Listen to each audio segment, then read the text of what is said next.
The birth of Samson. Again the people of Israel did what the Lord said was wrong. So he let the Philistines rule over them for 40 years. There was a man named Manoah from the city of Zorah. Manoah was from the tribe of Dan.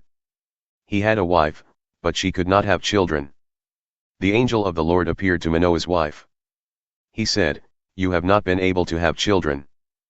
But you will become pregnant and have a son. Don't drink wine or beer. Don't eat anything that is unclean. You will become pregnant and have a son. You must never cut his hair because he will be a Nazirite. He will be given to God from birth. He will begin the work of saving Israel from the power of the Philistines." Then Manoah's wife went to him and told him what had happened. She said, "A man from God came to me. He looked like an angel from God.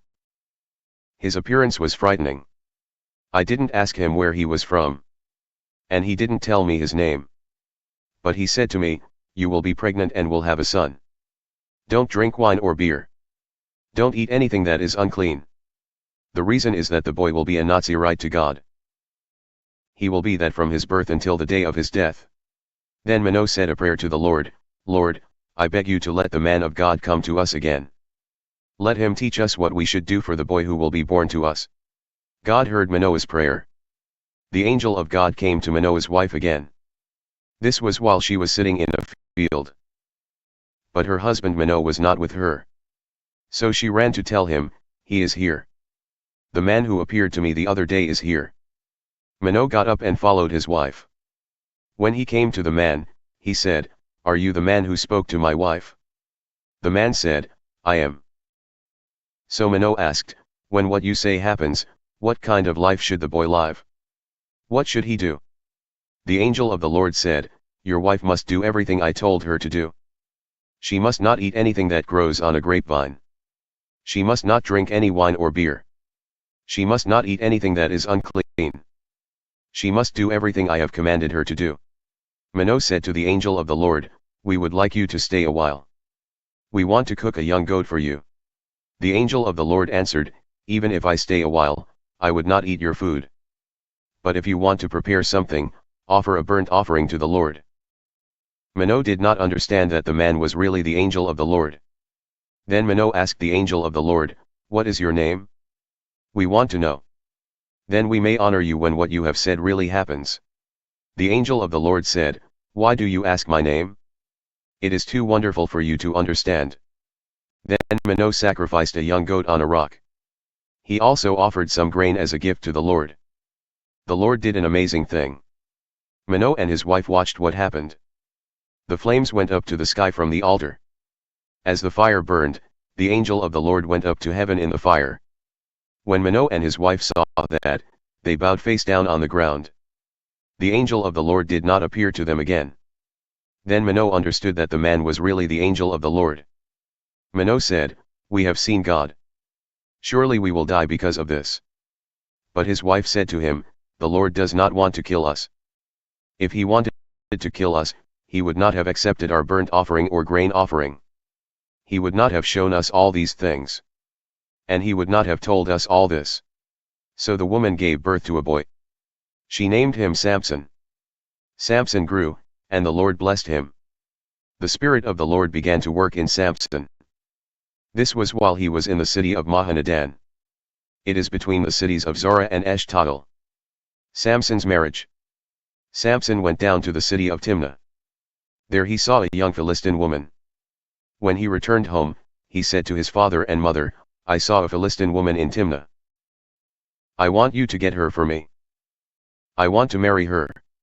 His father and mother answered, "Surely there is a woman from Israel you can marry. Do you have to marry a woman from the Philistines? The Philistines are not even circumcised." But Samson said, "Get that woman for me. She is the one I want." Samson's parents did not know that the Lord wanted this to happen. He was looking for a way to start a fight with the Philistines. They were ruling over Israel at this time. Samson went down with his father and mother to Timnah. They went as far as the vineyard near there. Suddenly, a young lion came roaring toward Samson. The Spirit of the Lord entered Samson with great power. Samson tore the lion apart with his bare hands. For him it was as easy as tearing apart a young goat. But Samson did not tell his father or mother what he had done. Then he went down to the city. There he talked to the Philistine woman, and he liked her. Several days later Samson went back to marry her. On his way he went over to look at the body of the dead lion. He found a swarm of bees in it. They had made some honey. Samson got some of the honey with his hands. He walked along eating it. When he came to his parents, he gave some to them. They ate it, too. But Samson did not tell them he had taken the honey from the body of the dead lion. Samson's father went down to see the Philistine woman. The custom was for the bridegroom to give a feast. So Samson gave a feast. When the people saw him, they sent 30 men to be with him. Samson's riddle. Then Samson said to the 30 men, "Let me tell you a riddle. This feast will last for 7 days. Try to find the answer during that time. If you can, I will give you 30 linen shirts. I will also give you 30 changes of clothes. But if you can't tell me the answer, you must pay me. You must give me 30 linen shirts and 30 changes of clothes." So they said, "Tell us your riddle. We want to hear it." Samson said, "Out of the eater comes something to eat. Out of the strong comes something sweet." The 30 men tried for 3 days to figure it out. But they could not find the answer. On the 4th day, they came to Samson's wife. They said, "Did you invite us here to make us poor? Trick your husband into telling us the answer to the riddle. If you don't, we will burn you and everyone in your father's house." So Samson's wife went to him and began crying. She said, "You hate me. You don't really love me. You told my people a riddle, but you won't tell me the answer." Samson said, "I haven't even told my father or mother. Why should I tell you?" Samson's wife cried for the rest of the 7 days of the feast. So he finally gave her the answer on the 7th day. He told her because she kept bothering him. Then she told her people the answer to the riddle. Before sunset on the 7th day of the feast, the Philistine men had the answer. They came to Samson and said, "What is sweeter than honey? What is stronger than a lion?"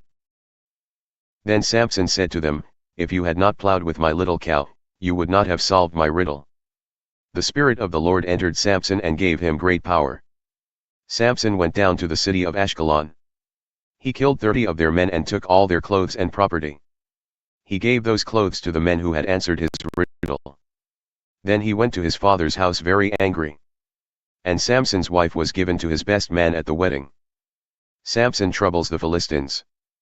At the time of the wheat harvest, Samson went to visit his wife. He took a young goat with him. He said, "I'm going to my wife's room." But her father would not let Samson go in. He said to Samson, "I thought you really hated your wife. So I gave her to the best man from the wedding. Her younger sister is more beautiful. Take her." But Samson said to him, "Now I have a good reason to hurt you Philistines. No one will blame me." So Samson went out and caught 300 foxes. He took 2 foxes at a time and tied their tails together. Then he tied a torch to the tails of each pair of foxes. Samson lit the torches. Then he let the foxes loose in the grain fields of the Philistines. In this way he burned up their standing grain and the piles of grain. He also burned up their vineyards and their olive trees. The Philistines asked, "Who did this?" Someone told them, "Samson, the son-in-law of the man from Timnah, did. He did this because his father-in-law gave his wife to his best man." So the Philistines burned Samson's wife and her father to death. Then Samson said to the Philistines, "Since you did this, I will hurt you, too. I won't stop until I pay you back." Samson attacked the Philistines and killed many of them. Then he went down and stayed in a cave. It was in the rock of Etam. Then the Philistines went up and camped in the land of Judah. They stopped near a place named Lehi. The men of Judah asked them, "Why have you come here to fight us?" They answered, "We have come to make Samson our prisoner. We want to pay him back for what he did to our people." Then 3,000 men of Judah went to the cave in the rock of Etam. They said to Samson, "What have you done to us? Don't you know that the Philistines rule over us?" Samson answered, "I only paid them back for what they did to me." Then they said to him, "We have come to tie you up. We will give you to the Philistines." Samson said to them, Promise me you will not hurt me yourselves." The men from Judah said, "We agree. We will just tie you up and give you to the Philistines. We will not kill you." So they tied Samson with 2 new ropes. Then they led him up from the cave in the rock. When Samson came to the place named Lehi, the Philistines came to meet him. They were shouting for joy. Then the Spirit of the Lord entered Samson and gave him great power. The ropes on him became weak like strings that had been burned. They fell off his hands. Samson found a jawbone of a donkey that had just died. He took it and killed 1,000 men with it. Then Samson said, "With the donkey's jawbone I have made donkeys out of them. With the donkey's jawbone I have killed 1,000 men." When he finished speaking, he threw away the jawbone. So that place was named Ramath Lehi. Samson was very thirsty. So he cried out to the Lord. He said, "I am your servant. You gave me this great victory. Do I have to die of thirst now? Do I have to be captured by people who are not circumcised?" Then God opened up a hole in the ground at Lehi, and water came out. When Samson drank that water, he felt better. He felt strong again. So he named that spring Caller's Spring. It is still there in Lehi to this day. So